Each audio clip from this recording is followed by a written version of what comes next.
Bayang-bayang perang besar kembali menghantui Timur Tengah. Para ahli memperingatkan bentrokan berikutnya antara Israel dan Iran bisa pecah lebih cepat dari yang diduga. Sebagai langkah antisipasi, Teheran tak hanya memperkuat pertahanan dalam negeri, tetapi juga merapat ke Beijing.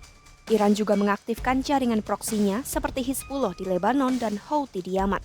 Situasi ini berpotensi membuka babak konflik yang lebih berbahaya. Simak selengkapnya dalam video berikut.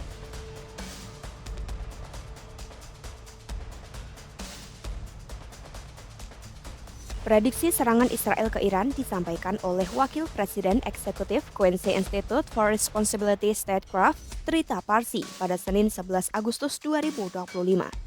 Menurutnya, Israel bisa saja melancarkan perang baru sebelum Desember 2025, bahkan mungkin secepat akhir Agustus 2025.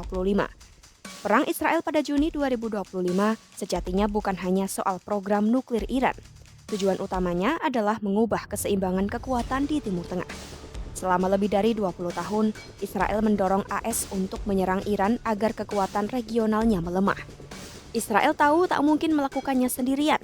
Oleh karena itu, Israel punya 3 misi utama, yaitu menyeret AS ke konflik langsung dengan Iran, memenggal kepemimpinan Iran, dan menjadikan negara itu Suriah atau Lebanon baru, yakni negara yang bisa dibom Israel kapan saja tanpa konsekuensi besar. Tapi dari 3 tujuan ini hanya satu yang tercapai. Bahkan, pasukan Presiden AS Donald Trump pun tidak berhasil menghancurkan program nuklir Iran. Program itu juga tidak mundur sejauh yang diharapkan sehingga masalahnya tetap ada. Artinya, serangan Juni lalu hanya memberi Israel kemenangan parsial. Harapan mereka sebenarnya agar Trump ikut sepenuhnya dengan menargetkan kekuatan militer konvensional dan ekonomi Iran. Namun, Trump lebih berhati-hati. Meski ia setuju dengan serangan cepat, ia tidak ingin perang besar. Karena itu, strateginya dibatasi hanya pada fasilitas nuklir dengan maksud menahan eskalasi.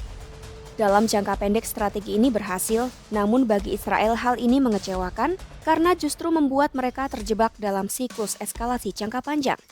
Penolakan Trump untuk memperluas perang menjadi alasan utama Israel akhirnya setuju gencatan senjata.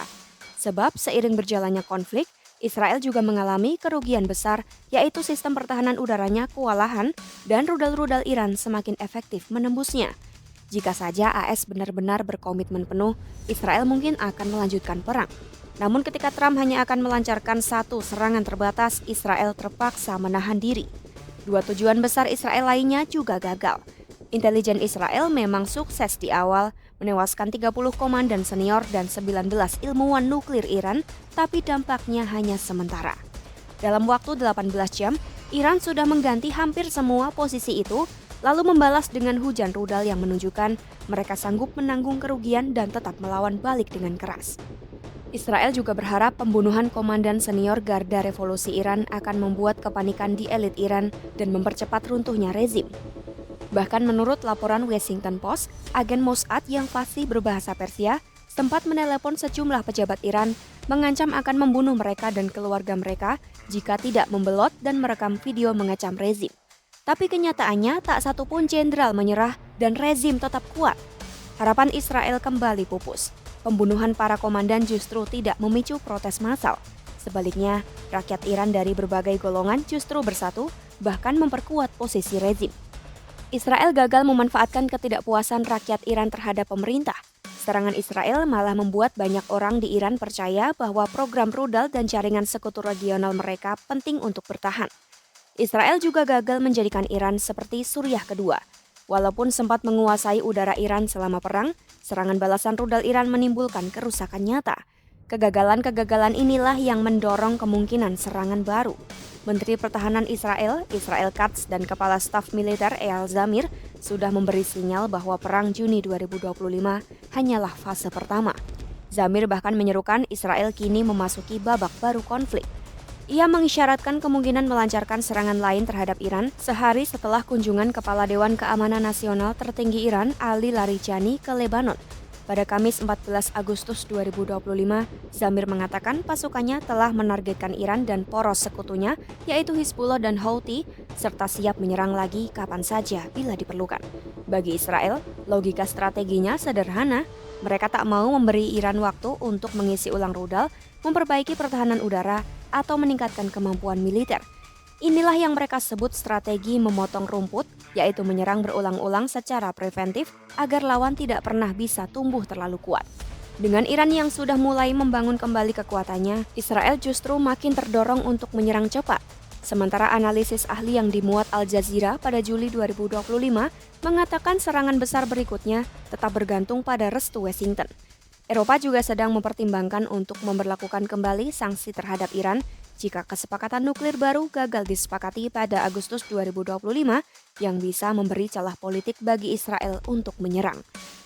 Meski demikian, Israel tetap harus mengajukan bukti intelijen kredibel bahwa Iran kembali memperkuat program nuklirnya dan Trump belum tentu bersedia memberi izin penuh mengingat kekhawatiran AS atas dampak perang di Suriah sebelumnya.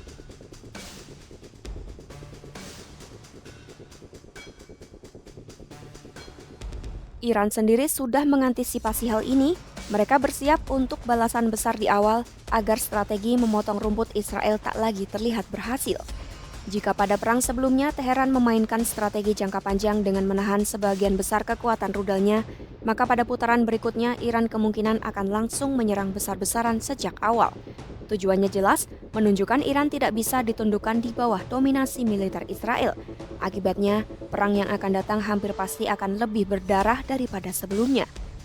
Dan bila Trump kembali tunduk pada tekanan Israel untuk ikut campur, maka AS bisa terseret dalam perang besar-besaran melawan Iran. Hasil perang berikutnya akan bergantung pada siapa yang lebih cepat belajar dan bertindak.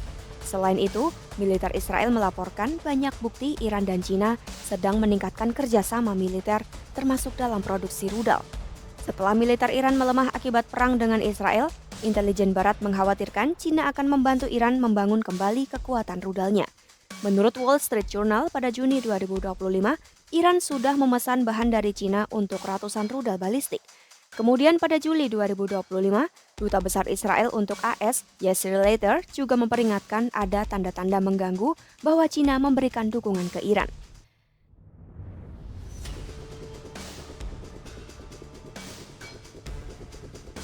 Menurut Critical Threats Project di American Enterprise Institute dan Institute for the Study of War, Iran juga terus berusaha menjaga poros perlawanan terutama Hizbullah di Lebanon dan Houthi di Yaman. Bagi Teheran, poros perlawanan adalah alat penting untuk menjaga pengaruhnya di kawasan dan melawan tekanan Barat.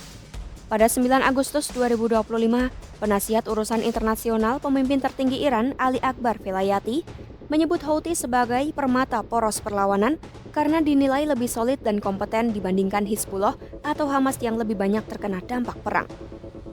Houthi sendiri semakin menjadi pilar penting dalam strategi ini. Mereka terus meluncurkan drone dan rudal ke Israel, serta menjalankan jaringan penyelundupan senjata yang luas bersama militer Iran. Peran Houthi dalam menjaga tekanan terhadap Israel dan menunjukkan ketangguhan melawan blokade internasional membuat Iran sangat mengandalkan mereka. Velayati juga menolak upaya Amerika untuk melucuti senjata Hizbullah dan pasukan mobilisasi populer Irak atau PMF di Irak. Pihaknya bahkan menegaskan Iran akan mendorong munculnya kelompok perlawanan baru di Suriah untuk menjaga tekanan terhadap Israel. Untuk mendukung strategi ini, Iran menggunakan diplomasi lapangan yang lebih aktif melalui peran Sekretaris Baru Dewan Keamanan Nasional Tertinggi Ali Larijani. Setelah diangkat pada 5 Agustus 2025, Larijani langsung bergerak ke Irak dan Lebanon. Di Irak, ia mendorong parlemen melanjutkan RUU untuk memformalkan PMF sebagai bagian resmi struktur negara yang secara praktis akan memperkuat pengaruh Iran dalam politik dan keamanan Irak. Ia juga berkoordinasi dengan tokoh-tokoh Syiah untuk memastikan kelompok pro-Iran tetap kokoh menjelang pemilu 2025. Sementara di Suriah, Iran melihat kondisi pasca Assad sebagai kesempatan untuk membentuk realitas baru. Rencana untuk mendorong lahirnya kelompok perlawanan anti-Israel baru adalah upaya agar front Suriah tetap hidup, sehingga Teheran masih memiliki ruang manuver untuk memengaruhi politik Suriah dan menjaga tekanan terhadap Israel. Langkah ini menunjukkan Iran tidak hanya mengandalkan retorika, tetapi juga terlibat langsung dalam politik lokal untuk menjaga proksinya. Meskipun Amerika dan negara-negara Teluk terus berupaya memblokir proksi-proksinya, Iran tidak goyah. Sebaliknya, Iran menggunakan tekanan ini untuk menegaskan narasi bahwa proksi-proksinya adalah garda terdepan melawan hegemoni Barat. Teheran memposisikan diri sebagai pemimpin blok perlawanan regional yang tidak mudah dipatahkan. Israel diprediksi akan menyerang Iran lagi sebelum 2025 berakhir karena kegagalannya dalam mencapai misi-misi melemahkan Iran. Iran yang sudah tahu potensi serangan Israel pun langsung menggandeng Cina untuk kerjasama di sektor politik, bahkan terus memperkuat keberadaan proksi-proksinya di kawasan. Apakah prediksi ini benar-benar akan terjadi?